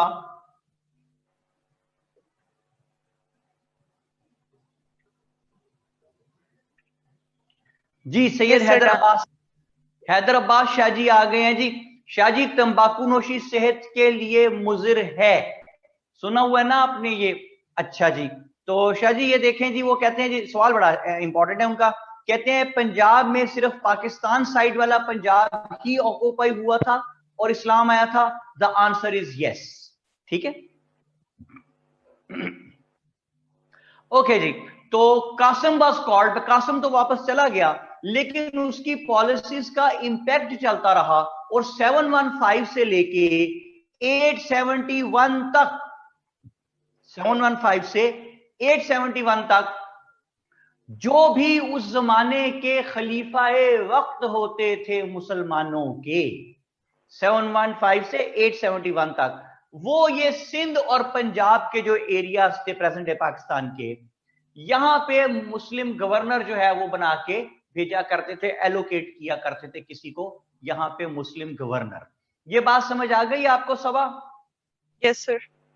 ओके, अच्छा 871 में व्हाट हैपेंड कि an Arab Prince Mansura came here in the sub continent, उसने डिफरेंट एरियाज पे कब्जे किए और फिर उसने कहा कि भाई खलीफा वक्त नहीं यहां पे कोई गवर्नर अपॉइंट करेंगे, independent states whosoever was sitting at any place in the capacity of a raja maharaja, वो स्टेट का मालिक, इंडिपेंडेंट स्टेट्स होगी सारी। अच्छा जी, उससे क्या हुआ कि 871 से 992 तक इस तरह चलता रहा सबा। Okay okay sir. 992 में एक स्ट्रेंज इंसिडेंट जो है that took place, due to which whole of the complexion of the subcontinent was changed altogether, the political environment I was talking about। उस हुआ क्या कि 992 में लाहौर जो है जगह हमारी लाहौर, यहां का एक गवर्नर था, his name was Raja Jaipal, governor नहीं था भाई, सॉरी, वेरी सॉरी, राजा था, राजा जयपॉल। सबा कौन था राजा जयपॉल? जी सर, गवर्नर नहीं। अच्छा, यानी जो मैंने कहा है गलत, लाहौर नहीं, लाहौर का राजा था। यानी जो मैंने गलत कहा है वो पहले वही वाला गलत कह के सही करना है ना। Very good, sorry. लाहौर का राजा जी, Raja Jaipal. Raja Jaipal was a very very rude raja, इसलिए कि लाखों की इसके पास फौज थी, तीर तलवार नेज़े ढाले भाले घोड़े हाथी, टू कैपिटल हाथी एलिफेंट्स। उस जमाने में जिसके पास फौज में एलिफेंट्स होते थे उसको नाकाबिले शिकस्त समझा जाता था। उसकी रीजन क्या थी कि you are not having any such device जिसकी मदद से आप हाथी को मार दें। देखे ना सबा, जी सर। लगा रहा है घोड़े पे, आपने तीर मारा फौजी को नहीं लगा, घोड़े को लग गया तीर, तो घोड़ा तड़फेगा, वो कहता है भाईजान मार देता, ऐसा ही है ना? जी जी, घोड़े को तीर लगेगा ना जाके भाई जोर से, है ना? जी सर। जी सर। वही तीर आप हाथी को मारे, हाथी कहते हैं ये क्या बदतमीजी है, हाथी जी को तीर सर। लगाएंगे, ठीक है जी ना। जी जी तो वो हाथी ना, elephants used to trample the armies of the others, अपने मुकाबलों की आर्मी को कुचल देते थे, ट्रैम्पल अपने नीचे कुचल के चले जाते, हाथी इतने स्ट्रांग होते थे। तो जिसके पास फौज में हाथी होते थे, हसन अहमद कहते हैं why they don't use ants.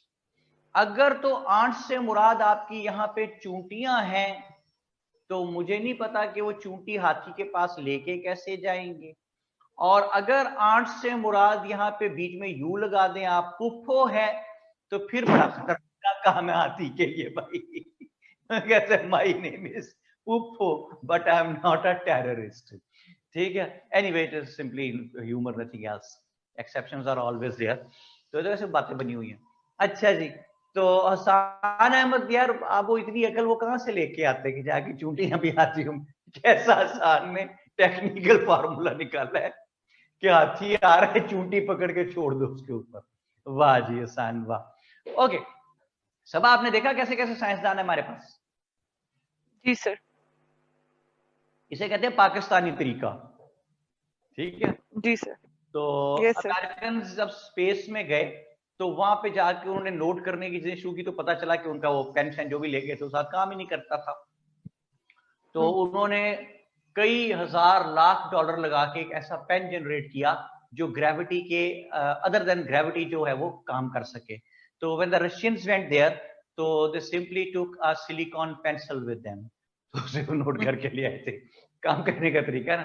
तो हमारा तरीकाकार क्या है जो हसन ने निकाला है। ओके जी, ये राजा जयपाल जो था ये बहुत रूड हो गया, क्योंकि इंग्लिश की एक फ्रेज है कि एब्सोल्यूट पावर करप्ट्स एब्सोल्यूटली। ये बात समझ आ रही है आपको सबक? जी सर। जी सर। क्योंकि एब्सोल्यूट पावर, अच्छा यहां पे करप्ट का मतलब वो रिश्वत लेना नहीं है, करप्ट का यहां जी पे मतलब है एरर दे जाना। जैसे आप कहते हैं यार मेरे कंप्यूटर की विंडो करप्ट हो गई है, यानी एरर दे गई है। तो एक आदमी जिस वक्त मुतलकुल अनान आमिर बन जाता है, a person when he becomes a dictator, तो फिर वो कहता है कि मैं डरता वारता किसी से नहीं हूं, और ये जितने भी लोग हैं मैं इनको सीधा करके रख दूंगा, कहता है ना वो बंदा। Obviously sir.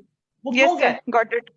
He is enjoying क्योंकि उसके पास yes yes sir absolute power enjoy कर रहा है। वो ये भूल जाते हैं कि ये वक्त उनकी रऊनत पे खाक डालेगा, वो जो बोलते हैं खुदा के लहजे में। समझ आई आपको बात? ठीक है। Yes sir, got it. चक्कर यस क्या है? सर। चक्कर ये है भाई इसमें कि आपको चाहिए ये कि आप जिस वक्त पावर में हो तो आप पावर को डिल्यूट करें, और आप इस तरीके से उसको डेवोल्यूशन करके रखें कि हर चीज के एक्सपर्ट जो हैं वो अलग अलग बाइफरकेट करें। लेकिन सारा कुछ बंदा वो अपने हाथ में रखता है, तो फिर वो एब्सोल्यूट गलतियां करता है, करप्शन करता है, एरर दे जाता है। कैसे करता है? कहता है जी मिनहाल मिनहाल मिनहाल कह रही है जी, शेर रिपीट कर, कौन सा वाला शेर बताओ, शेर बोले कौन सा शेर रिपीट करते हैं, आखिरी वाला कौन सा था? ये वक्त उनकी रऊनत पे खाक डालेगा, वो जो बोलते हैं खुदा के लहजे में। ठीक है जी। 17 अगस्त 1988, सॉरी 14 अगस्त 1988, जंग अखबार की हेडिंग, मैं आसानी से जाने वाला आदमी नहीं हूं, अभी 25 साल और हुकूमत करूंगा, सदर ममलकत जनरल मोहम्मद जियाउल हक। ये हेडिंग है 14 अगस्त 1988 के अखबार की।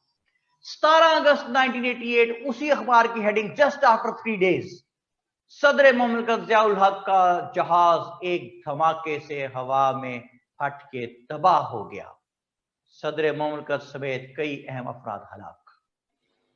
खुदाई दावा कैसे किया?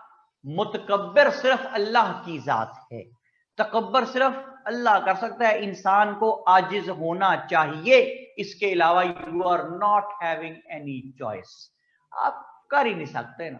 तकब्बर मुतकब्बिर सिर्फ अल्लाह की जात है। तो भाई ये मैं जनरल ज़िया के मैं खिलाफ नहीं हूं, ना मैं उसके हक में हूं, मैं किसी के खिलाफ नहीं, मैं किसी के हक में नहीं, मैं दरवेश आदमी हूं। लेकिन मैं आपको ये बता रहा हूं कि खुदाई का असूल क्या है, अल्लाह पाक ने समझाया क्या है हमें, कि इंसान तकब्बर नहीं कर सकता।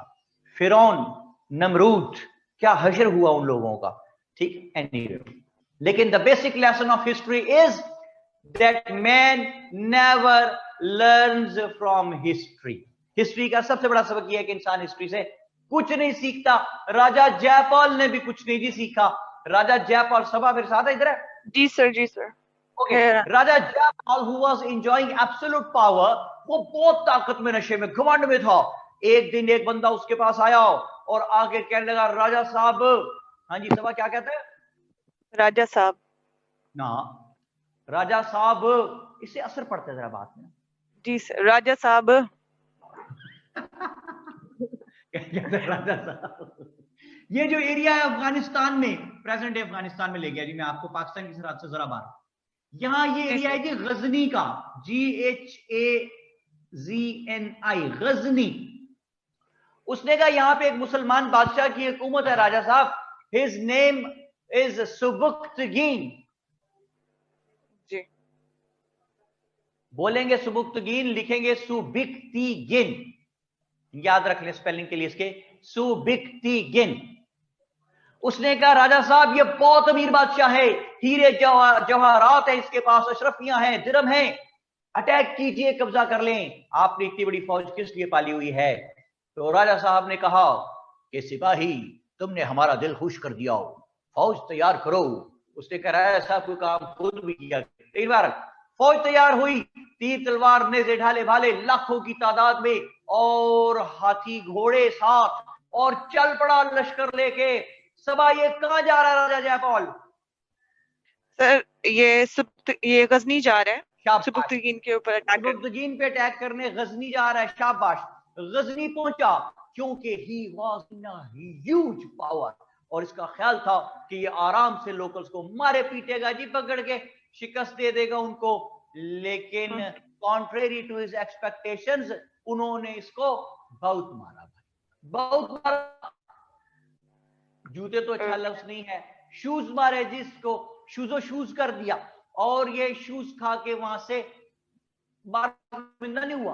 कहता है चले भाई जिन माफी दे दें। तो सुबुक्तगीन वगैरह ने कहा माफी तुम्हें किस बात की थी, तुमने अटैक किया। कहता जी ऐसे करें, मेरे से 10,000 दिरहम ले। उसने कहा चलो 2 दिरहम दो 10,000। तो कहने लगा राजा जयपाल के सरकार, आपके यहाँ गजनी अफगानिस्तान में मेरा ये ATM कार्ड चल नहीं रहा, तो मैं आपको पैसे किस तरह से दे दूं? ये बात समझ आ गई सबा? जी सर। ये लिख तो नहीं दोगी? नहीं सर। शुक्र है खुदा का। मैं कहा आप लोग सर ने कहा था हमारी जिम्मेदारी कोई नहीं, अगर आप लिख देंगे वो आपको कुछ नहीं कहेगा, पहले वो ये ढूंढेगा किस बंदे को ये बात पढ़ाई किसने है। राजा जयपाल का ATM कार्ड अफगानिस्तान में नहीं चल रहा था। अच्छा जी, बहरहाल हुआ क्या कि इसने, राजा जयपाल ने उसको कहा सुबुक्तगीन को कि आप बंदे मेरे साथ लाहौर भेजें, मैं वहां जाके आपको पेमेंट कर दूंगा। तो उसने कहा चलिए ठीक है। तो राजा जयपाल के साथ सुबुक्तगीन के बंदे चल पड़े। ये बंदे राजा जयपाल के साथ कहां आ रहे हैं सबा? लाहौर। लाहौर आ रहे हैं जी। लाहौर पहुंचे हैं जी। और ये बाबू साबू देखा हुआ है आपने सबा? बाबू साबू? नहीं सर। ये लाहौर की एंट्रेंस है मोटरवे से, ठीक है। बस ये बाबू साबू क्रॉस किया है और इसने उनको चपेड़े मारनी शुरू की है बंदों को, राजा जयपाल ने सुबुक्तगीन के बंदों को। उन्हें कहने लगा कौन से पैसे, चलो भाग जाओ यहाँ से। उन्हें कहने क्या बदतमीजी है। 12 बंदे चपेड़े खा के गए जी वापस सुबुक्तगीन के पास, और जाके सुबुक्तगीन को कहने लगे कि सुबुक्तगीन साहब, आपकी वजह से हमारी भी बड़ी बेइज्जती हुई है। तो सुबुक्तगीन ने कहा कि चलो पहले तुम कौन सा यहाँ बड़े DCO लगे हुए थे, पहले तुम्हारी बेइज्जती होती है, कोई बात नहीं। सुबुक्तगीन को गुस्सा चढ़ा। अब इधर पहुंच गया लाहौर। राजा जयपाल लाहौर तो आ गया, बंदे भगा दिए उसने सुबुक्तगीन के। लेकिन इस कनिंग था, बड़ा क्लेवर आदमी था, इसने अंदाजा लगाया कि वो सुबुक्तगीन जिसको मैं बिट्रे करके आया हूं, अब वो रिटेलिएशन में मेरे पे अटैक करेगा। ये 992 से टाइम आगे जा रहा है जी 1001 तक, ठीक है जी सर। 992 से ऑनवर्ड्स है 1001 तक, 9 साल। अब इसने, राजा जयपाल ने सोचा कि बजाय इसके कि वो मेरे पे अटैक करे, मैं दोबारा अटैक कर देता हूं ताकि उसकी रिटेलिएशन से बच सकूं। इसने हिंदू राजे महाराजे जो और थे उनसे पैसे इकट्ठे किए कि जनाब एक मुसलमान बादशाह से जंग हो पड़ी है, मेरी मदद करें। उन्होंने मदद की थी, पैसे वैसे दिए, और जनाब इसने और तीर तलवार नेजे ढाले वाले घोड़े, हॉर्समैन, हाथी नए मंगवाए, लेके चल पड़ा दोबारा। अब कहां जा रहा है ये? गजनी। गजनी एक बार फिर, शाबाश, एक बार फिर गजनी जा रहा है। अब के क्योंकि उनकी स्ट्रेंथ और वीकनेस से वाकिफ था, तो पता था कैसे, तो इसलिए इसको पक्की एक्सपेक्टेशन थी कि अब ये जंग जीत जाएगा। But contrary to his expectations again, एक मरतबा उन्होंने इसको फिर बहुत मारा, बहुत मारा, और मारते मारते अब के इसको पिशावर तक ले आए। और इसने बेचारे ने तो क्या गजनी पे कब्जा करना था, उन्होंने सुबुक्तगीन ने पिशावर पे कब्जा कर लिया। ये बात समझ आ गई सबा? जी सर। और ये बार मूर्खा के शर्मिंदा नहीं हुआ, दे दें। पहले आप जो है अटैक किया, भाग गए, पैसे से हमारे बंदे ले गए, उनको पैसे भी नहीं दिए, बिट्रे किया, अब फिर अटैक कर दिया। उसने कहा अच्छा चले भाई ऐसे करें, सुबुक्तगीन को कहा उसने, राजा जयपाल ने, क्या आप मेरे से पुराने वाले 10,000 दिरहम भी ले लें, नए वाले भी ले लें, हाथी भी और नए ले लें, और मुझे माफ कर दें। उसने फिर माफ कर दिए, वापस लाहौर आ गया। तो अब सुबुक्तगीन कहां बैठा है सबा?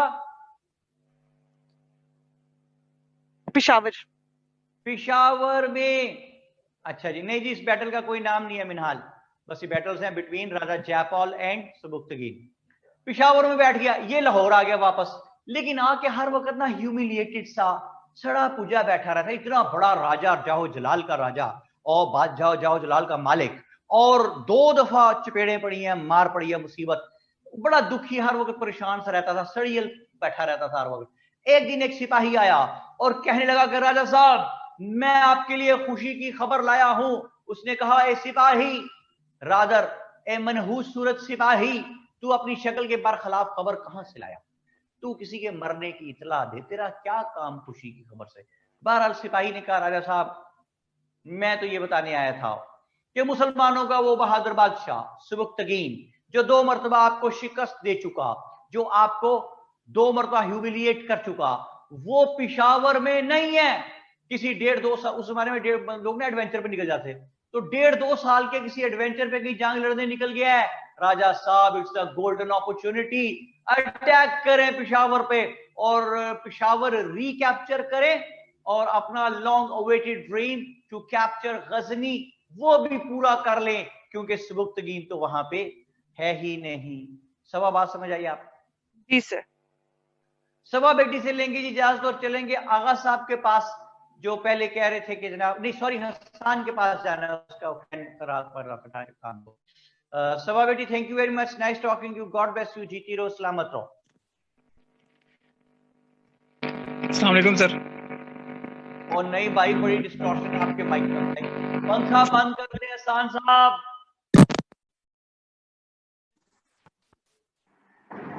हाँ जी, सुकून हो गया, अब आवाज आ रही? जी सर, क्लियर आ रही, बिल्कुल, शाबाश। हसन कैसा है भाई? अल्हम्दुलिल्लाह sir. Seem to be a very decent guy Hasan, बहुत माशाल्लाह, आप डिसेंट पर्सनैलिटी आपकी डीपी में नजर आ रही है जो। तो भाई ये गर्ल्स का तो चलो जस्टिफाइड होता है, वो तो हमारी बेटियां अपनी नहीं लगाती डीपी, ये बॉयज है वो तो डीपी लगाया करो यार, पता तो चले बंदा किससे बात कर रहा है। ठीक है, वो अब देखे ना, जाजेब खान साहब ने लगाई है कि पैराशूट से कोई बंदा छलांग मार रहा है। अब अगर ये जाजेब खान साहब खुद हैं तो बड़ा अप्रिशिएबल है जी, पता नहीं क्या सिलसिला, ये कितना कैसे कर रहे हैं, ये इनसे भी बात किसी दिन करेंगे हम। ठीक है, तो हसन कहाँ है, आप लाहौर में है? नहीं सर, मैं चकवाल में। चकवाल में? जी सर। वो जो मैंने यूकेसी आपको कहा था? जी जी sir, united kingdom of Chakwal. Okay, नहीं मेन चकवाल में, उसके गिरदोनवा में है कहीं? सर चकवाल के तहसील तलागंग। तहसील तलागंग? तलागंग में होते हैं आप? अच्छा अच्छा, तलागंग में तो किस जगह, कचहरी के पास होते हैं? सर राउंड अबाउट उसके करीब ही। कचहरी से जरा आगे जाए तो राउंड अबाउट आता है ना? जी सर, कचहरी से थोड़ा सा आगे जाके राइट हैंड पे। हाँ बिल्कुल ठीक बात है। आप ये देखिए, मैं कहाँ कहाँ तक पहुंचा हूँ पाकिस्तान में। सर आप नहीं पहुंचेंगे तो कौन पहुंचेगा? मुझे आप ये बताएं, आप चकवाल क्यों कह रहे हैं अपने एरिया को, तलागंग क्यों नहीं कहते आप? सर एक्चुअली काफी दफा ये फेस करना पड़ता है कि कई लोग तलगंग को नहीं जानते होते, तो दैट्स व्हाई जिला को ज्यादा जानते होते हैं, तो इसलिए चकवाल का इंट्रोड्यूस कराया जाता है। अच्छा अच्छा, चले, that's great, that's great. Hasan, बहुत खुशी हुई। तलागंग से मेरा एक खसूसी ताल्लुक है, मैं इंशाल्लाह आई विल लेट यू नो। तो बड़ी मुझे मोहब्बत है उस एरिया से, तलागंग के, और I will let you know. Okay जी, हालांकि मैं तो बेसिकली लाहौर को भाई, हमेशा से लाहौर में रहा हूँ। तो तलागंग से आप हैं, और तालीम कहाँ से जी आपकी हसन? सर मेरी यूडी टेक्सला से इलेक्ट्रिकल इंजीनियरिंग है। मैंने ऑलमोस्ट 2.5 साल जॉब की है and then now started CSS. Job कहाँ की बेटे? सर मैंने हुआवे में। Very good. तो ये तो इलेक्ट्रिकल इंजीनियरिंग करके इलेक्ट्रॉनिक्स की तरफ चल पड़े आप? नहीं सर, मैं इलेक्ट्रिकल करके टेलीकॉम की तरफ चल पड़ा। टेलीकॉम की तरफ चल पड़ा, अच्छा, वेरी गुड हो गया, वेरी गुड। हाँ, बल्कि इलेक्ट्रॉनिक्स भी नहीं, टेलीकॉम है वो, गुड जी सर। ओके जी। तो बात कहां तक पहुंची हसन कि इसको इतला मिली कि सुबुक्तगीन वहां पे नहीं है। आप ना सिर्फ शावर रिकैप्चर करें, बल्कि लॉन्ग अवेटेड ड्रीम भी फुलफिल करें। कौन सा? गजनी वाला, गजनी पे कब्जा करने का। तो ये फिर फौज, तीर तलवार, नेज़े ढाले भाले, घोड़े हाथी लेके चल पड़ा। कहां जा रहा है हसन ये अब? सर गजनी, पेशावर जा रहा है, फिर नेक्स्ट गजनी। वहां से गजनी, पेशावर पहुंचा। खबर तो दुरुस्त थी कि Sabuktigin was not there, but unfortunately अब के वहां से निकला सुबुक्तगीन का बहादुर बेटा सुल्तान महमूद गजनवी। उसने और इसको मार मार के उसने हशर कर दिया। अच्छा, मार मुर खा के शर्मिंदा नहीं हुआ, कह चलो बहन माफी दे।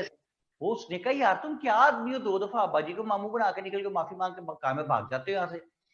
लेकिन एक्सपर्ट आदमी था, फिर माफी मांग के निकल आया।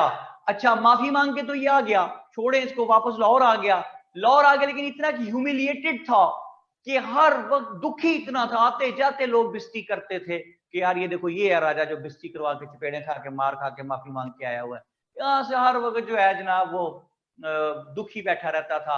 यहाँ से हाल रोड से आके सीढ़ियां ले गया मुकेश गम की वादी में, वो सुनता रहता था बैठा। And one day he committed suicide, खुदकुशी की हसन साहब इसने, और ये मर गया। ठीक है सर, ये इसको बार बार माफ क्यों कर देते थे? एक्सपर्ट था, माफी इतने अच्छे तरीके से मांगता था। ठीक है, माफी मांग के निकल जाता था वो। मर्जी यार, स्किल है भाई उसका, आपको क्या मसला है?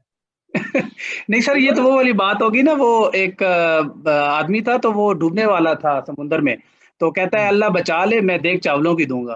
तो लहर आती है, उसको साहिल पे फेंक दिया, तो वो बैठ जाता है, तो कहता है कौन सी देख, तो अल्लाह उठा के फिर फेंक देता है उसको, मतलब वो दोबारा दरिया में समुद्र में चला जाता है। कहता है अल्लाह जी मैंने ये पूछी थी कि मीठे या नमकीन। तो इसका भी वही माफी वाला अल्लाह निकल के कह रहा है केड़ी देख, कौन सी देख? अच्छा, मैं तो पूछ रहा था मीठी के नमकीन। वाह यार, आसान, दिल खुश कर दिया तूने, वेल डन यार, वेल सेड। अच्छा जी, जरा आगे लेके बात को चलते हैं कि सुल्तान महमूद गजनवी ने, ये तो खुदकुशी कर गए तो मार गया छोड़े से। सुल्तान महमूद गजनवी ने इस पे क्या कामयाबी हासिल की इसके खिलाफ राजा जयपाल के? उसको आदत ही पड़ गई। ये जो गाना नहीं बनाया हुआ आतिफ ने, अब तो आदत सी है मुझको, ये उसी पे बनाया है। उसको आदत ही पड़ गई। वो एवरी नाउ एंड देन ही kept on attacking the different areas of subcontinent। तो अगला टाइम स्लॉट अपना देखिए हसन, 1001 से 1027 तक का टाइम है। इन 26 इयर्स में Sultan Mahmud Ghaznavi launched 17 attacks in the different areas of subcontinent. Gujarat एक जगह है, उसके नजदीक जगह है काठीवार, वहां पे मंदिर था, सोमनाथ का मंदिर। Sultan Mahmud Ghaznavi attack that temple. उसने वहां पे हजारों बुत थे, वो सब तोड़ दिए सुल्तान महमूद गजनवी ने। और तारीख में बुतकन आइडल ब्रेकर के नाम से मशहूर हो जाता है सुल्तान महमूद गजनवी। और सुल्तान महमूद गजनवी ने यहाँ पे इस्लाम की एक नई दास्तान जो है वो लिखनी शुरू की। But another school of thought is there जो कहता है कि Sultan Mahmud Ghaznavi was never interested in spreading Islam. Rather, he used to launch all those attacks in just in order to gather the wealth from these areas and to strengthen his center Ghazni. अच्छा जी, तो ये उनका school of thought है दूसरा। और वो क्यों ऐसा कहते हैं?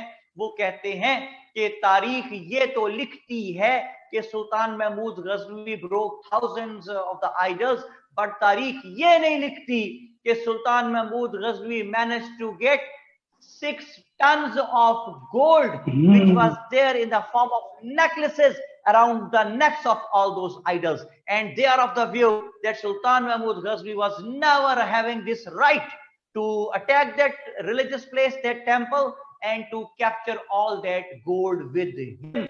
अच्छा जी, लेकिन बार और दूसरा वो एक और कहते हैं, वो कहते हैं कि if he was launching all those attacks or to spread Islam, then why did he attack Multan, which was already under the rule of Muslims? Ismailis were there, their leader was there. Why did he kill Daud? एक दफा दाऊद भाग गया, इसने दोबारा जाके पकड़ के फिर मार दिया उसे। अच्छा जी, लेकिन दो स्कूल ऑफ थॉट्स के बारे में कहते हैं, जो भी कहते रहे ये स्कूल ऑफ थॉट, हमारा काम ही नहीं है आसान साहब, हमने अपने काम से काम रखना है। हमारा काम क्या है? हमारा काम ये है कि just have a close eye on those particular incidents of the history which can be related with the ideology of Pakistan in the later stages of the political history of the subcontinent। तो भाई हमारा काम ये है कि सुल्तान महमूद गजनवी ने 17 different areas पे attack किया, KPK में भी, बलूचिस्तान के एरियाज में भी, और जिस वक्त जो एरिया वो विन करता था यहाँ पे वो मुसलमान गवर्नर बिठा देता था सुल्तान महमूद गजनवी। उसको शान साहब अटैक करने की इतनी आदत हो गई थी सुल्तान महमूद गजनवी को कि घर से दही लेने जाता था तो किसी जगह तो 2-3 इलाके, 2-3 महल्ले फतह करके आ जाता। अम्मी कहती थी बेटे देर होगी, कहता जी अटैक करने चला गया था कहीं। अच्छा सर, इसमें यहाँ पे एक सेकंड, सॉरी एक सेकंड रुक जाओ बेटे, ज़हन में रखना, अभी बात करना। जिस वक्त जो एरियाज विन करता था वहां मुसलमान गवर्नर बिठा देता था, और जो Arab missionaries, those who had already arrived here in subcontinent, Sindh और पंजाब में जिनको कासिम ने बुलाया था, वो तो जाहिर है 200-300 साल गुजर गए हैं, फौत हो गए होंगे, उनकी आल औलाद यहाँ बसी हुई थी। When they came to know कि these areas are also under the rule of Muslims, Muslim governor बैठा है, तो they started visiting those areas and started preaching Islam there, और इस्लाम की प्रीचिंग यहाँ पे करने लगे, जिसकी वजह से areas of present day KPK and Balochistan also became the Muslim majority areas। तो मैं ये कहता हूं कि सिंध और पाकिस्तान के 4 सूबे, सिंध और पंजाब, KPK एंड बलोचिस्तान, सिंध और पंजाब में इस्लाम आ गया due to the valuable efforts made by Sultan Muhammad बिन कासिम। सिंध और पंजाब में आसान, ठीक बात है जी सर। और KPK में आ गया due to the impact of Sultan Mahmud, ठीक हो गया। यहां तक हमने ये बात 1027 तक लाके रोकी, और जहां पे बात हमने रोकी है वहां पे हमने देखा कि जो प्रेजेंट डे पाकिस्तान है उसके एरिया सिंध और पंजाब में इस्लाम आ चुका, majority number of people Muslims हो चुके due to the impacts of the policies of Qasim, और इधर इस्लाम आ चुका KPK और बलोचिस्तान में due to the impacts of the policies of Sultan Mahmud Ghaznavi. अच्छा, तो मैं ये कहता हूं कि आगे जब चलते हैं सिलेबस में, तो आप सेकंड थर्ड लास्ट एक टॉपिक आपके पास लिखा हुआ है इसी में, ideology of Pakistan in historical perspective में, कि ideology of Pakistan in the light of speeches of Jinnah and Iqbal. तो सिर्फ सुने मेरी बात ध्यान से कि जिन्ना एक जगह कहते हैं कि by all canons of international law Muslims are a nation, कहते हैं Hindus and Muslims are 2 different nations. एक जगह कहते हैं Hindus and Muslims are 2 separate nations. Jinnah एक जगह कहते हैं कि we did not demand Pakistan for the sake of peace of our land only, we wanted to have a laboratory where we could experiment the Islamic principles। एक जगह जिन्ना कहते हैं कि why we demanded Pakistan, was it due to the narrow-mindedness of the Hindus? No. Was it due to the cunning approach of the Britishers? No. We demanded Pakistan because the fundamental demand of our religion Islam to have a separate homeland। Iqbal कहते हैं कि the north western present day Pakistan and north eastern present day Bangladesh should be consolidated to form independent states within or without the British rule of British Empire. तो भाई ये मुस्लिम majority areas की बात करते हैं इकबाल, जिन्हें कहते हैं two different nations, two separate nations, by all canons of international law we are a nation. It is a fundamental demand of our religion Islam to have a separate homeland. We wanted to have a laboratory where we could experiment the Islamic principles. ये इतनी बड़ी बड़ी बातें जो जिन्ना और इकबाल करते हैं, ये कैसे करते हैं भाई? पीछे करोड़ों लोग खड़े हैं. ये करोड़ों लोग कहां से आए हैं? क्या ये जिन्ना और इकबाल ने बना के दिए हैं? हरगिज नहीं. ये वो करोड़ों लोग हैं जो जिनका जहां कहां से ये लोग जनरेट हो गए हैं. ये किसका क्रेडिट है? करोड़ों लोग जिन्ना और इकबाल के पीछे खड़े करने का क्रेडिट किसका है? सुने, ये उस्मान अल-आस का क्रेडिट है. ये मुगीरा का, मुहल्लब बिन सगीरा का, सन्नान बिन सलमा का, अब्बाद बिन ज़ियाद का, मोहम्मद बिन कासिम का और सुल्तान महमूद गजनवी का क्रेडिट है कि करोड़ों लोग जिन्ना और इकबाल के पीछे खड़े हैं, जिनकी बेस पे, जिनके सर पे खड़े होके जिन्ना कहते हैं कि by all canons of international law we are a nation. और इकबाल कहते हैं कि the north western and north eastern Muslim majority areas. ओ कोई बात समझ में आती है हसन साहब? जी सर, नारा मारने का दिल कर रहा है. ओके जी सर, नाइस, वेरी नाइस भाई. और सवाल आप जितने भी आप लोगों ने करने वो आप करेंगे कल. आज का वक्त हो गया जी खत्म. आज के लिए इतना ही. किताब मैं आपको लिखवाऊंगा कल इंशाल्लाह ताला खुदा जिंदगी बल्कि किताबें लिखवाऊंगा. फिलहाल ये जो नोट्स हैं स्पोगमाई खटक, ये अगर मैं नाम, आई एम सॉरी बेटे अगर मैं गलत प्रोनाउंसिएट कर रहा हूं, तो आप सुबुक्तगीन पूछ रहे हैं स्पेलिंग, तो सुबिक्तिगिन SUBIKTIGIN सुबिक्तिगिन. किताब का नाम लिख लीजिए अगर आपको क्यूरी एग्जाम में कोई क्वेरी न रह जाए. Past present and future of Pakistan. Past present and future of Pakistan by doctor Sultan Khan साहब. ठीक है जी. और एक हमारी वर्ल्ड टाइम की छपी हुई किताब है जो कि राइटर हैं उसके उस्मानी साहब. हसन बस में बैठा हुआ है? जी सर, बस में बैठा हुआ बेटे? No sir, actually back side पे रोड है. That's why. अच्छा, मेन रोड के पास है आपका घर? जी, मेन रोड के पास. ओके. तो दूसरी किताब मैंने आपको दिखाई, बारी वर्ल्ड टाइम की छपी हुई है, पाकिस्तान अफेयर्स, इसका नाम है. उस्मानी साहब राइटर हैं. क्यों ये किताब रिकमेंड कर रहा हूं? इसलिए कि सिलेबस के सारे टॉपिक्स को टच कर देती है, तो आपको ये फायदा इसमें पहुंच सकता है. अच्छा जी. और फिलहाल जितना मैं पढ़ा रहा हूं पहले 2, 3, 4, 5 लेक्चर्स, उसके लिए मेरे नोट्स ये जो है आपके पास ये जो व्हाट्सएप के फॉर्म में आए हुए हैं पीडीएफ में, दोज आर एनफ.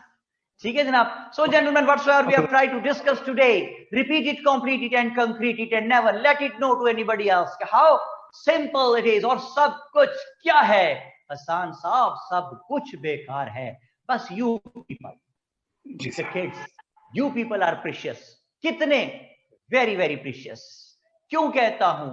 इसलिए कि जब छोटा सा बच्चा होता है ना, आप लोगों को मेरे बेटे 1 मिनट नहीं, एक सेकंड देख के परवान चढ़ाया जाता है.